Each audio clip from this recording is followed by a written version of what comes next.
মদ খেয়ে ফেলেছেন, আবার মাদক খেয়ে ফেলেছেন, আবার জুয়া খেলে ফেলেছেন, আবার সুদ খেয়ে ফেলেছেন, তারপরও আপনি নামাজে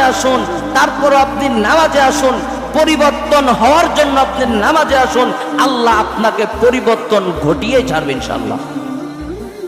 আব্দুল্লাহ ইবনে মুহাম্মদ হানাফিয়া রাহিমাহুল্লাহ বলেন, আমি আমার বাবার সাথে আনসার গোত্রের এক অসুস্থ ব্যক্তিকে দেখতে গিয়েছিলাম। দেখতে যাওয়ার পরে আমি দেখলাম ওই অসুস্থ ব্যক্তি ফাহাদারাতিস সালাতু, যখন নামাজের সময় হলো তখন তিনি তার মেয়েকে ডাকলেন, স্ত্রীকে ডাকলেন। মেয়ে স্ত্রীকে ডাকার পর তাদের কাছ থেকে অজুর পানি চাইলেন। কি চাইলেন বলেন সবাই? অজুর পানি চাইলেন। অজুর পানি চাওয়ার পরে অজুর পানি চাইলেন। অজুর পানি চাওয়ার পরে মেয়েদেরকে বলতেছেন, উসল্লি লাআল্লি উসল্লি, আমাকে অজুর পানি দাও, আমি নামাজ পড়ে প্রশান্ত লাভ করি। সুবহানাল্লাহ। অসুস্থ ব্যক্তি কি বলতেছেন? লা উসল্লি, আমাকে অজুর পানি দাও, আমি অজু করে লা উসল্লি, নামাজ পড়ে অন্তরে প্রশান্তি লাভ করি। তারপরে রাবি বলতেছেন, কলা, ওই আব্দুল্লাহ ইবনে মুহাম্মদ রাহিমাহুল্লাহ বলতেছেন, কলা ফাআনকারনা যালিকা আলাইহি, ওই ব্যক্তিকে দেখে আমরা একটু নারাজ হলাম। অসুস্থ ব্যক্তি, আপনি কেন নামাজ পড়বেন? মুসান্নিফ রাবি রহিমাহুল্লাহ বলতেছেন, আব্দুল্লাহ ইবনে মুহাম্মদ রহিমাহুল্লাহ বলতেছেন যে ওই ব্যক্তিকে দেখে আমরা একটু নারাজ হলাম যে আপনি অসুস্থ, আপনার নামাজ পড়ার দরকার কি? তখন অসুস্থ ব্যক্তি বলতেছেন, ফাকালা সামি'তু রাসূলুল্লাহি সাল্লাল্লাহু আলাইহি ওয়াসাল্লাম ইয়া বিলালু আকিম ফাআজিরনা বিসসালাতি। অসুস্থ ব্যক্তি বলতেছেন, আমি যখন মদিনাতুল মুনাওয়ারায় ছিলাম তখন আল্লাহর রাসূলকে আমি বলতে শুনলাম, ইয়া বিলালু, হে বিলাল তুমি আযান দাও, হে বিলাল তুমি আযান দাও, আকিম ফাআজিরনি বিসসালাতি, আমরা নামাজ আদায় করে প্রশান্তি লাভ করব। তাহলে নামাজের মধ্যে কি পাওয়া যায় বলেন সবাই? নামাজের ভিতরে কি পাওয়া যায়? প্রশান্তি পাওয়া যায়। তাহলে নামাজ আদায় করার দরকার আছে না? আছে। তাহলে আমাদের নামাজ আদায় করতে হবে।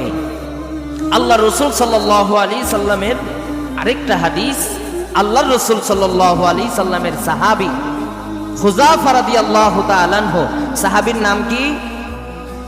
হুযায়ফা রাদিয়াল্লাহু তাআলা আনহু। বলেন সবাই সাহাবীর নাম কি? আওয়াজ করে বলেন, আরো জোরে, শব্দ হয় নাই, আরো জোরে। আপনারা কি বলতে পারেন না? হুযায়ফা, সাহাবীর নাম কি? হুযায়ফা রাদিয়াল্লাহু তাআলা আনহু থেকে বর্ণনা। হুযায়ফা রাদিয়াল্লাহু তাআলা আনহু বলেন, আন হুযায়ফা রাদিয়াল্লাহু তাআলা আনহু قال কানা নবী সাল্লাল্লাহু আলাইহি ওয়াসাল্লাম, হুযায়ফা রাদিয়াল্লাহু তাআলা আনহু বলেন, আমি আল্লাহর নবীকে বলতে শুনেছি। কি বলতে শুনেছেন? ইদা হাযাবা আমরুন সাল্লাই, আল্লাহর নবী বলেন, আল্লাহর নবী যখন কঠিন কোনো সমস্যায় পড়ে যেতেন, কঠিন কোনো বিপদে পড়ে যেতেন, তখন আল্লাহর নবী সালাতে দাঁড়িয়ে যেতেন, নামাজে দাঁড়িয়ে যেতেন। সুবহানাল্লাহ বলবেন না? তাহলে আমরা বিপদে পড়লে সালাতে দাঁড়াই, আমরা বিপদে পড়লে সিগারেটের পিছনে আগুন ধরাই, ধরাই না? আমরা বিপদে পড়লে গাঁজা খাই, আমরা বিপদে পড়লে নেশা দ্রব্যের ভিতরে আমরা পড়ে থাকি। বলে হুজুর এইটা খাইলে বিপদ কেটে যায়, বলে অনেকে। অনেকে জিজ্ঞেস করলে ভাই সিগারেট কেন খান? যে হুজুর সিগারেট খেলে বিপদ কেটে যায়, একটু চিন্তা মুক্ত হয়, টেনশন দূর হয়ে যায়। এ হচ্ছে জাহেলে মুরাক্কাব। এ হচ্ছে কি? জাহেলে মুরাক্কাব। আল্লাহর নবী বলেছেন, নামাজ হচ্ছে তোমার বিপদে যদি তুমি পড়ো, হতাশগ্রস্ত যদি থাকো, তুমি নামাজ পড়ো, আল্লাহ তোমার হতাশা দূর করে দেবে। তাহলে এ কোন পদ্ধতিতে বাহির করলো? নেশাদ্রব্য খেলে, মাদক খেলে বিপদ থেকে দূর হয়। কত বড় ভয়ঙ্কর কথা না? সম্মানিত সুধী, তাহলে আল্লাহর নবী বলেছেন কি? হুযায়ফা রাদিয়াল্লাহু তাআলা আনহু বলেছেন, আল্লাহর নবীকে বলতে শুনেছি, আল্লাহর নবী যখন কোনো বিপদে পড়ে যেতেন তখন আল্লাহর নবী নামাজে দাঁড়িয়ে যেতেন, আল্লাহর কাছে সাহায্য যেতেন, আল্লাহ বিপদ থেকে দূর করতেন। প্রিয় সুধী আমার, এবার আসুন, নামাজ আদায় করলে অন্য সব আমল সঠিক হয়ে যায়। অন্য সব আমল কি হয়ে যায়? সঠিক হয়ে যায়। আল্লাহ পাক, আল্লাহ রাসূল সাল্লাল্লাহু আলাইহি সাল্লাম বলেন, আউয়ালু মা ইউহাসাবু বিহিল আবদু ইয়াউমাল কিয়ামাতিস সালাহ। আল্লাহর নবী বলেন, কিয়ামতের ময়দানে সর্বপ্রথম বান্দার প্রথম হিসাব হবে নামাজের। আউয়ালু মা ইউহাসাবু বিহিল আবদু ইয়াউমাল কিয়ামাতিস সালাহ। কিয়ামতের ময়দানে আল্লাহ পাক রব্বুল আলামিন বান্দার সর্বপ্রথম হিসাব নিবে নামাজের। কিসের হিসাব নিবে? নামাজের হিসাব নিবে। এখন আমরা যারা নামাজ পড়ি না, প্রথম হিসাবেই তো বেজে যাব। প্রথম হিসাবে কি হয়ে যাব? বেজে যাব। প্রথম হিসাবেই যদি আমি বাধাগ্রস্ত হয়ে যাই, পরের হিসাব আমার জন্য অন্তত কঠিন হয়ে যাবে।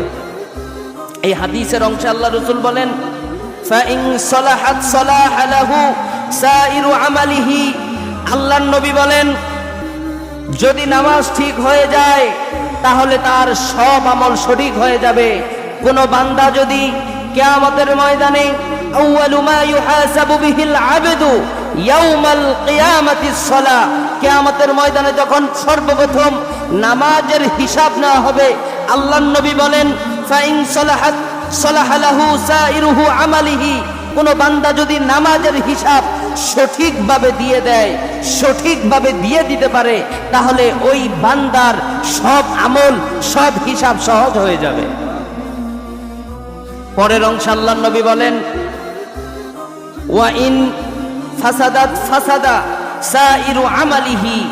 আল্লাহর নবী বলেন, যদি কোনো উম্মাহ, যদি কোনো আল্লাহর বান্দা যদি নামাজের হিসাব না দিতে পারে, তাহলে সে কঠিনতর থেকে কঠিনতর বিপদের সম্মুখীন হয়ে যাবে।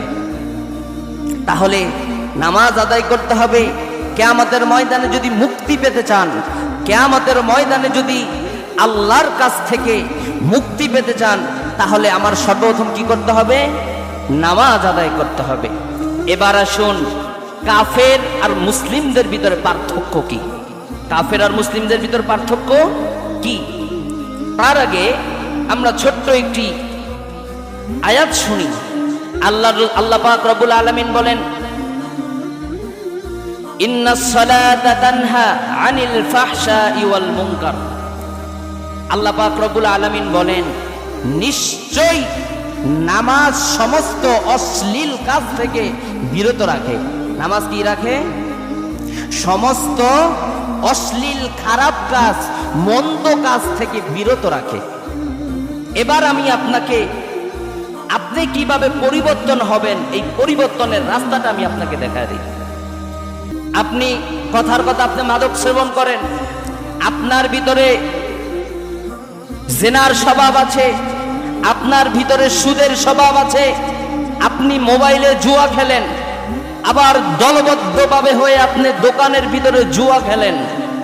আপনি জুয়া খেলতেছেন, একদিন ফজরের রক্ত হয়ে গেল, আপনি আজান শুনেছেন, মসজিদে চলে আসেন, আবার জোহরের রক্ত আসলো, তার আগে আপনি আবার মদ খেয়ে ফেলেছেন, আবার মাদক খেয়ে ফেলেছেন, আবার জুয়া খেলে ফেলেছেন, আবার সুদ খেয়ে ফেলেছেন। তারপরও আপনি নামাজে আসুন, তারপরও আপনি নামাজে আসুন, পরিবর্তন হওয়ার জন্য আপনি নামাজে আসুন, আল্লাহ আপনাকে পরিবর্তন ঘটিয়ে ছাড়বে ইনশাআল্লাহ। আপনি অশ্লীল কাজ করতেছেন, তারপরও আপনি নামাজে আসুন। কে বলেছেন? আল্লাহ বলেছেন, ইন্নাস সালাতা তানহা আনিল ফাহশাই ওয়াল মুনকার। নিশ্চয়ই নামাজ সমস্ত ফাহিশা কাজ থেকে বিরত রাখে, অশ্লীল কাজ থেকে বিরত রাখে। আপনি নামাজ পড়েন, আপনি পরিবর্তন হওয়ার নিয়তে আপনি নামাজ পড়েন। কি হওয়ার নিয়তে? পরিবর্তন হওয়ার নিয়তে আপনি নামাজে আসতে হবে। আমি পরিবর্তন ঘটাবো, আমার দ্বারা গুনাহ হয়ে গিয়েছে, আমি গুনাহ করেছি, তারপরও আমি নামাজে যাব। সম্মানিত সুধী, তাহলে এবার আমরা শুনবো যে নামাজ কাফের আর মুসলমানদের ভিতরে পার্থক্য কোথায়? আল্লাহ নবী সাল্লাল্লাহু আলাইহি ওয়াসাল্লাম বলেন, মুসলিমের সহিহ মুসলিমের 82 নম্বর হাদিসের ভিতরে আল্লাহ নবী বলেন, এই হাদিসের বর্ণনাকারী জাবের রাদিয়াল্লাহু তাআলা আনহু। সাহাবীর নাম কি বলেন সবাই? সাহাবীর নাম কি? কথা বলতে পারেন না আপনারা? এই সাহাবীর নাম কি? জাবের রাদিয়াল্লাহু তাআলা আনহু। সাহাবীর নাম কি? সবাই বলবেন, ছোট থেকে একদম শেষ বয়স পর্যন্ত সবাই বলবেন। এই সাহাবীর নাম কি? জাবের রাদিয়াল্লাহু তাআলা আনহু। এই সাহাবী বলেছেন, আল্লাহর নবী বলেন, সামি'তু জাবিরিন ইয়াকুলু সামি'তু নবিয়্য সাল্লাল্লাহু আলাইহি ওয়াসাল্লাম। জাবের রাদিয়াল্লাহু তাআলা আনহু বলেন, আল্লাহর নবী সাল্লাল্লাহু আলাইহি সাল্লামকে আমি বলতে শুনেছি। জাবের বলতেছেন যে আমি আল্লাহর নবীকে বলতে শুনেছি। কি বলতে শুনেছেন? ইন্না বাইনার রাজুল, একজন ব্যক্তি, ওয়া বাইনা শিরকি ওয়াল কুফরি, একজন ব্যক্তি, একজন মুসলিম আর একজন কাফেরের ভিতরে পার্থক্য হচ্ছে নামাজ। একজন মুসলিম নামাজ পড়ে তাহলে তাকে মুসলমান হিসাবে গণ্য করা হবে।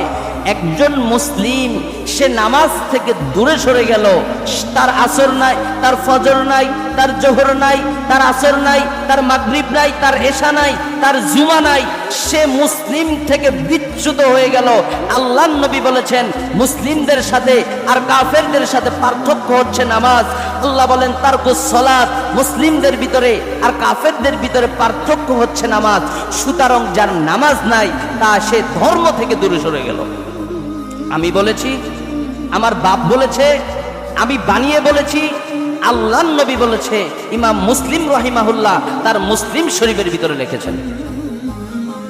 তাহলে এবার আপনি মিলান, আমরা মুসলমান হয়েছি জুমার নামাজের মুসল্লি। জুমার নামাজের মুসল্লি হয়েছি না? ফজরে মসজিদ খালি, জোহরে মসজিদ খালি, আসরে মসজিদ খালি, মাগরিবেও মসজিদ খালি, এশায়ও মসজিদ খালি, শুধু জুমার নামাজে মসজিদ ভরে যায়। এই সারা বাংলাদেশের যত মসজিদ কমিটি আছে তারা চিন্তা করে আমরা মসজিদ বড় বানাবো জুমার মুসল্লিদের জন্য। এরকম চিন্তা আমাদের সকলের না? সারা বাংলাদেশের মসজিদ কমিটির চিন্তা এটা না যে আমরা মসজিদ বড় বানাবো জুমার মুসল্লিদের জন্য? এই চিন্তাতে তো মসজিদ বড় বানায়। জুমার ঢাকা শহরের ভিতরে অন্যান্য ওক্তের সময় মসজিদ ফাঁকা থাকে, কিন্তু যেদিন জুমার দিন 3 তালা 4 তালা 5 তালা সম্পূর্ণ তালা ভরে যায়। তাহলে আল্লাহর নবী বলেন, আরেকটা হাদিসের ভিতরে আল্লাহর নবী বলেন, যে ব্যক্তি ইচ্ছাকৃতভাবে ফজর ছেড়ে দিল, কি ছেড়ে দিল? যে ব্যক্তি ইচ্ছাকৃতভাবে ফজর ছেড়ে দিল সে জোহর পর্যন্ত কাফের অবস্থায় থাকবে। কি অবস্থায় থাকবে? কাফের অবস্থায় থাকবে। যখন আবার জোহর হয়ে গেল সে আল্লাহর কাছে তওবা করলেন, তওবা করে আল্লাহর কাছে মাফ চাইলেন, তাকে আবার মুসলিমদের খাতার ভিতরে তার নাম লেখা হবে। আবার যখন সে জোহর পড়ল না, আসর পর্যন্ত সে কাফের থাকলো, এমত অবস্থায় যদি সে মারা যায় তাহলে সে কি মুসলিম অবস্থায় মারা যাবে না কাফের অবস্থায় মারা যাবে? আরেকটা হাদিস শুনি আমরা। এই হাদিসের বর্ণনাকারী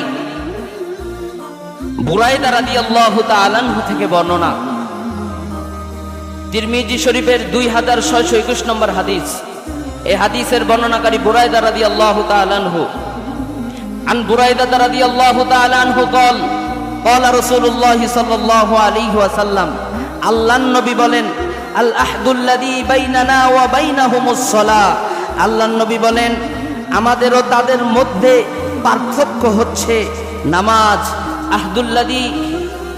আহদুল্লাযী বাইনানা ওয়া বাইনাহুমুস সালাহ, সালাতু। আল্লাহর নবী বলেন, আমাদের মধ্যে আর তাদের মধ্যে পার্থক্য হচ্ছে নামাজ। সুতরাং ফামান তারাকাহা ফাকাদ কাফারা, সুতরাং যার নামাজ নাই সে কাফের, যার নামাজ নাই সে কাফের, যার ফজর নাই সে কাফের, যার জোহর নাই সে কাফের, যার আসর নাই সে কাফের, যার মাগরিব নাই সে কাফের, যার এশা নাই সে কাফের। আমি বলিনি, আল্লাহর নবী বলেছেন। ধর্মকে সহজভাবে নেওয়া যাবে না। এখন আমাদেরকে ধর্ম সহজ করে দিয়েছে। হুজুরকে আপনি দাওয়াত করলেন, হুজুর আপনার বাড়িতে গেল, মিলাদ পড়ালো, হুজুর দোয়া করলেন, আপনার বাবাকে জান্নাতে পাঠিয়ে দিলেন। জান্নাত এত সহজ নয়। আল্লাহর নবীর রক্ত ঝরিয়ে, সাহাবায়ে কেরামরা রক্ত ঝরিয়ে জীবন দিয়ে তারা জান্নাতকে ক্রয় করেছে। আর আপনি আমি নামাজ পড়তে পারবো না, সালাত আদায় করতে পারবো না? ধর্ম এত সহজ, নেকিতে সেকেন্ডে সেকেন্ডে নেকিতে নেকিতে আপনাকে জান্নাতে পাঠিয়ে দেয়। ধর্ম এত সহজ না বাবা, দিন এত সহজ না। নামাজ যদি আপনি না পড়েন, আপনি দিনের বাহিরে চলে গেছেন। আপনি যদি অশ্লীলতার ভিতরে থাকেন, আমি বলবো আপনি নামাজে আসেন, এই নামাজ আপনার অশ্লীলতাকে দূরে ঠেলে দেবে ইনশাআল্লাহ। সম্মানিত সুধী, আল্লাহ পাক রব্বুল আলামিন আমাদের সকলকে যেন 5 ওয়াক্ত নামাজ জামাতের সহিত আদায় করার তৌফিক দান করে। সকলে বলুন আমিন।